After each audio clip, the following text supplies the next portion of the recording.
Storytelling is a fundamental part of every great brand, right? Every great brand that has longevity in the retail space, every great product, every great service, every great institution has a story behind it. Every great brand has a story, and that story connects to the emotions, the characters, the values of the people that live that product every day. Storytelling's always been a part of business.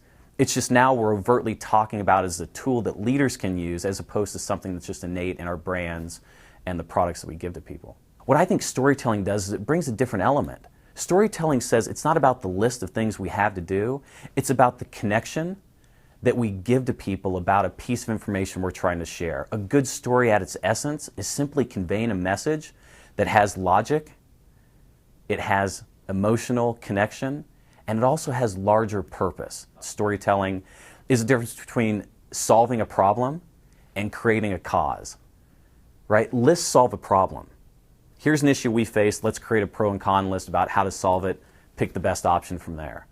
A cause is something that ignites people and unites people. And I think that's what a good story does, is it creates a cause. There's a few things you have to do as a manager to create a really good story. The first and foremost thing you have to do is you have to know your audience. A good story is designed for the audience. It may not connect to you, it may not always make sense to you, it's not using words that you might be familiar with, but it's things that your audience understands and your audience knows. So I think that's rule one, is who's your audience, where do they come from, and what do they need? I think the second part of a good story is a clear sequence of events. You listen to a great storyteller, there's a very clear sequence of events that moves the story from a beginning to an end. And I think last but not least is having moments of reflection or questions that remain unanswered, that build suspense, that build intrigue, and that have someone sitting on the edge of their seat to have you answer them.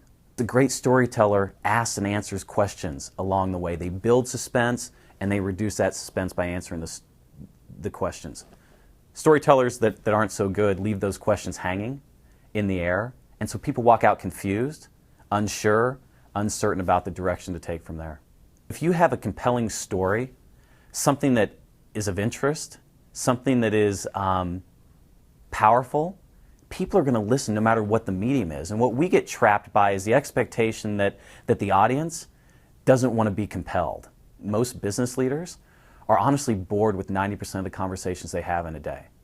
They sit there and they have PowerPoint after PowerPoint, and they have meeting after meeting, and they have to-do list after to-do list, and they're looking to be inspired. And so as a student, I think the biggest thing you have to get over at the start is your own uncertainty about whether or not the tool works.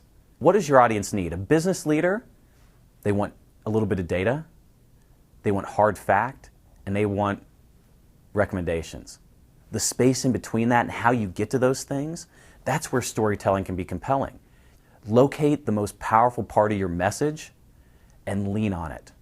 Is it one piece of data? Is it a single profile? Is it a single conversation? And last but not least is make sure that you create moments of reflection. There's big, powerful questions sitting in front of this leader to think about. There's a variety of stories that a leader can tell in an organization. And when we talk about design thinking, we talk about what type of story is most appropriate when you're trying to drive transformation.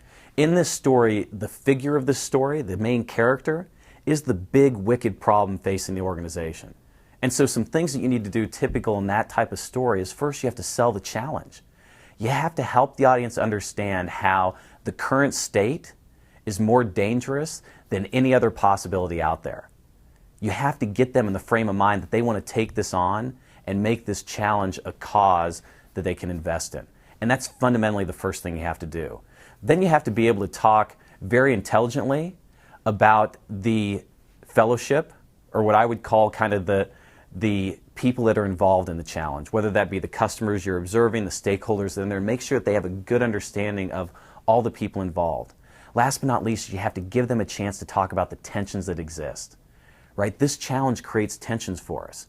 In our business today, we have a big challenge around doing the right thing, around sustainability. How do you build a good business that actually does good? If you can present those tensions, you create a place where people want to get involved because they want to have that debate and that conversation. And last but not least, you have to present on the very end the possibilities that there is a way to get this solved. that there is a path that we can head to make movement in that regard.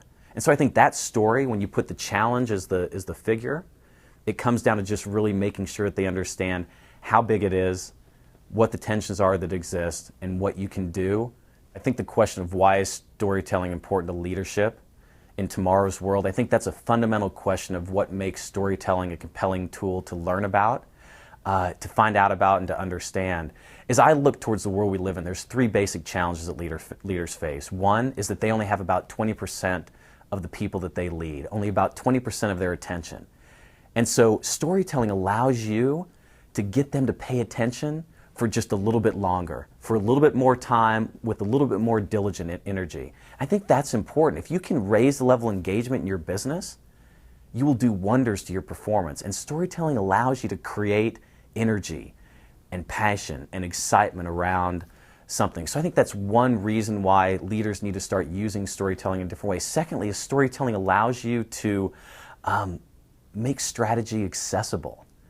Strategy is accessible only for about three groups of people, right? The leaders that write it, the consultants that help them do it, and the professors that create case studies around it. For everyone else, strategy is this difficult thing that causes complexity and uncertainty in our lives. And I think what storytelling does for leaders in terms of strategy is it makes it simple. It makes it relatable. It gives strategy color and life and character and plot, and it allows the line worker working in your manufacturing unit to the vice president running marketing to have the same understanding of what we're trying to do.